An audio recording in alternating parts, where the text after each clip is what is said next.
بسم اللہ الرحمن الرحیم۔ اگلے زمانے میں شیخ احمد خضرویہ نام کے ایک صاحب کمال بزرگ گزرے ہیں، لیکن وہ اپنے کمالات کو ظاہر کرنے سے گریزاں رہا کرتے تھے اور ہمیشہ انہیں مخفی رکھنے کی کوشش کرتے تھے۔ ان میں ایک بہت عجیب عادت تھی کہ وہ امراء اور رؤساء سے بڑی بڑی رقوم قرض لیتے تھے، اور وہ رقوم دل کھول کر فقراء اور مساکین پر خرچ کر دیا کرتے تھے۔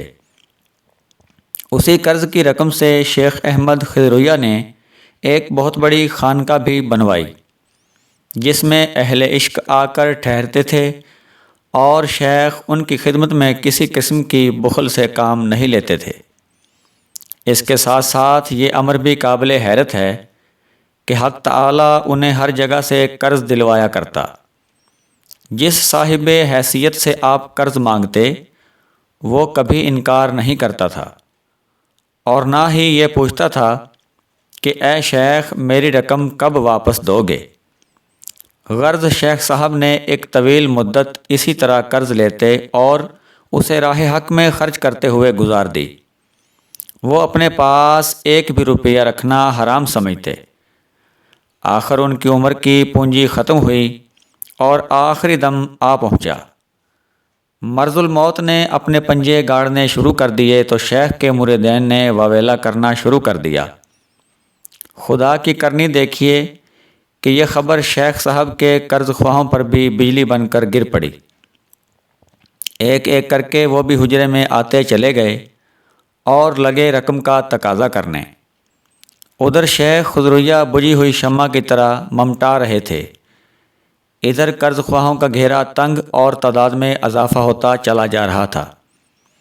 آخر شیخ صاحب نے فرمایا، گھبراتے کیوں ہو بھائی، خدا پر بھروسہ رکھو، وہ کوئی نہ کوئی راہ ضرور نکالے گا۔ شیخ کا یہ خطاب سن کر قرض خواہوں کے منہ لٹک کر رہ گئے کہ معلوم ہوتا ہے کہ شیخ صاحب کے دماغ نے موت سے پہلے ہی کام کرنا چھوڑ دیا ہے۔ بھلا ایسے موقع پر خدا کے فرشتے آسمان سے 400 اشرفیاں لے کر اتریں گے؟ قرض خواہوں کی تمام رقم کم و بیش 400 اشرفیاں ہی بنتی تھیں۔ وہ سب نا امید ہو چکے تھے کہ شیخ صاحب نے اپنے پاس کفن دفن کے پیسے بھی نہ رکھے تھے، بھلا 400 اشرفیاں کیسے اتاریں گے؟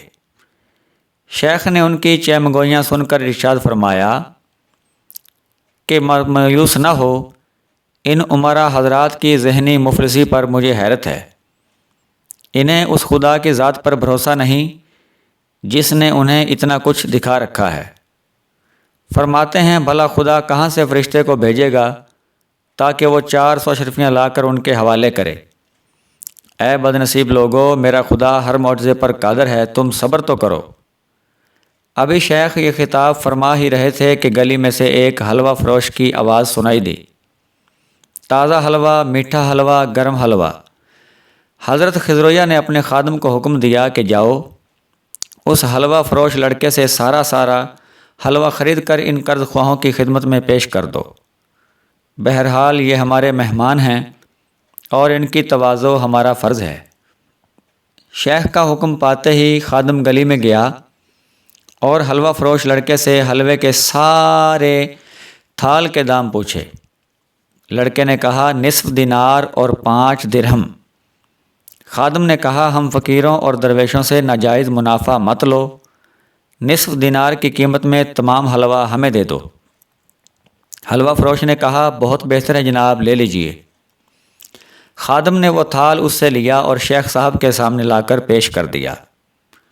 شیخ نے نحیف آواز میں فرمایا، سارا حلوہ اس فقیر کی جانب سے تمام مہمانوں میں تقسیم کر دو۔ حلوہ گرم اور تازہ تھا، سب قرض خواہوں کے منہ میں پانی بھر آیا۔ اجازت پاتے ہی وہ حلقہ بنا کر بیٹھ گئے، تھال درمیان میں رکھ لیا اور آنن فانن اس تھال کو ایسے صاف کر دیا جیسے اس میں کبھی حلوہ تھا ہی نہیں۔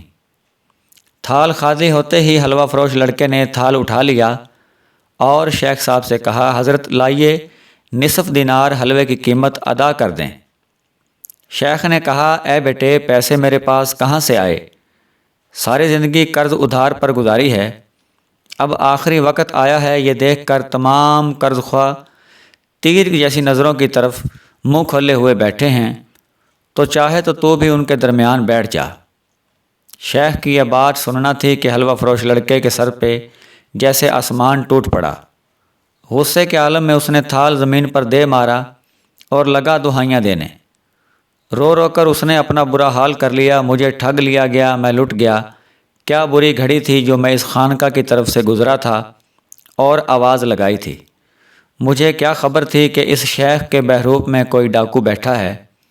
اب میں اپنے استاد کے پاس خالی ہاتھ کیوں کر جاؤں گا، وہ تو مار مار کر میری کھال کھینچ لے گا۔ لڑکے کا ویویلا سن کر وہاں مجمع اکٹھا ہو گیا۔ قرض خواہوں نے بھی شیخ صاحب پر لعن طعن کا سلسلہ دوبارہ سے شروع کر دیا اور کہا کہ کیا یہ غضب نہیں ہے، مرتے برتے بھی کسی حقدار کا حق لوٹ لیا۔ ذرا شرم کرو، خدا کے سامنے کس منہ سے جاؤ گے۔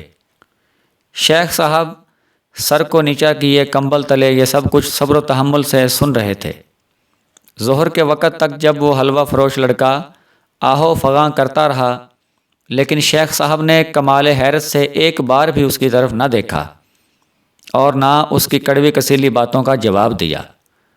آخر مجمع میں موجود لوگوں نے جب شیخ صاحب کی بے اعتنائی اور لڑکے کی آہوزاری سنی تو مجمع میں موجود لوگوں نے شیخ صاحب سے کہا کہ سب لوگ تھوڑے تھوڑے پیسہ جمع کر کے اس مظلوم کو دے دیں۔ جب یہ فیصلہ شیخ صاحب کے کانوں تک پہنچا تو کمبل میں سے منہ نکال کر فرمایا، خبردار کوئی اس لڑکے کی مدد کو نہ آئے، یہ میرا حکم ہے۔ شیخ خضرویہ کا لب و لہجہ کچھ ایسا باروب تھا کہ چاہنے کے باوجود کوئی اس حکم کی خلاف ورزی نہ کر سکا۔ ظہر کی نماز کے بعد لوگوں نے ایک اور عجیب ماجرا دیکھا کہ ایک شخص بڑا سا تھال سر پہ دھرے چلا آیا۔ اس نے آتے ہی یہ تھال شیخ خضرویہ کے سامنے پیش کر دیا اور سلام کر کے عرض کی کہ اے میرے آقا، یہ آپ کی نظر ہے، آپ کی خدمت میں بھیجی گئی ہے، اور کہا کہ اگر آپ اس تحفے کو قبول کر لیں تو بہت بڑا احسان ہوگا۔ شیخ نے اپنے خادم کو اشارہ کیا، اس نے تھال پر ڈھکا ہوا سرپوش ہٹایا اور حاضرین مجلس نے جو منظر دیکھا وہ ان کے خون منجمد کرنے کے لیے کافی تھا۔ سب ایک دم روتے ہوئے شیخ کے قدموں میں گر پڑے اور ہر شخص اپنی گستاخی کا معافی خواستگار ہوا۔ دسترخوان میں 400 دینار ایک طرف اور نصف دینار دوسری طرف رکھا تھا۔ شیخ خضرویہ نے فرمایا، میں نے ہر شخص کی گستاخی اور بدزبانی کو سچے دل سے معاف کیا۔ تم لوگوں کو اتنا انتظار کروانے کا ایک ہی مقصد تھا کہ میں نے بارگاہ خداوندی میں دعا کی تھی کہ اس موقع پر تو ہی مدد فرما، تو ڈوبی کشتی کو ساحل نصیب کر سکتا ہے۔ چنانچہ خدا نے اس حلوہ فروش بچے کو یہاں بھیج کر راستہ نکال دیا۔ اس لڑکے کا نصف دینار اگرچہ مالیت میں تمہاری رقوم سے انتہائی حقیر ہے، لیکن اس لڑکے کے لیے وہی خزانہ تھا، اور وہ اپنے لٹنے پر اس طرح رویا اور چیخا جیسے کوئی اپنی انتہائی قیمتی شے کے کھو جانے پر آہوزاری کرتا ہے۔ حق تعالیٰ نے فرما دیا تھا کہ جب تک یہ حلوہ فروش بچہ اپنے آنسو نہ بہا لے گا، ہماری سخاوت کا دریا جوش میں نہیں آئے گا۔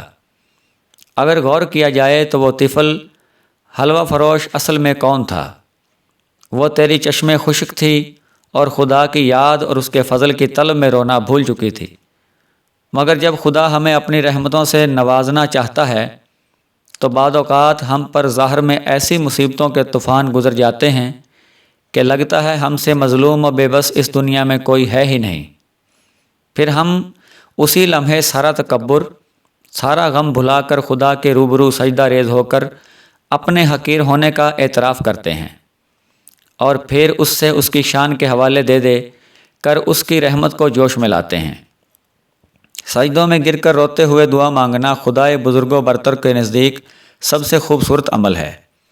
جب وہ ہمارے ایک توبہ کے آنسو پر ہمیں جنت الفردوس کے خزانے دینے پر راضی ہو جاتا ہے تو اس عارضی دنیا کے آرام و راحت دے دینا اس کے لیے کوئی معنی نہیں رکھتا۔ بس مانگنے کا سلیقہ آنا چاہیے۔ کوئی سلیقہ ہے آرزو کا، نہ بندگی میری بندگی ہے، کوئی سلیقہ ہے آرزو کا، نہ بندگی میری بندگی ہے، یہ سب تمہارا کرم ہے آقا کہ بات اب تک بنی ہوئی ہے۔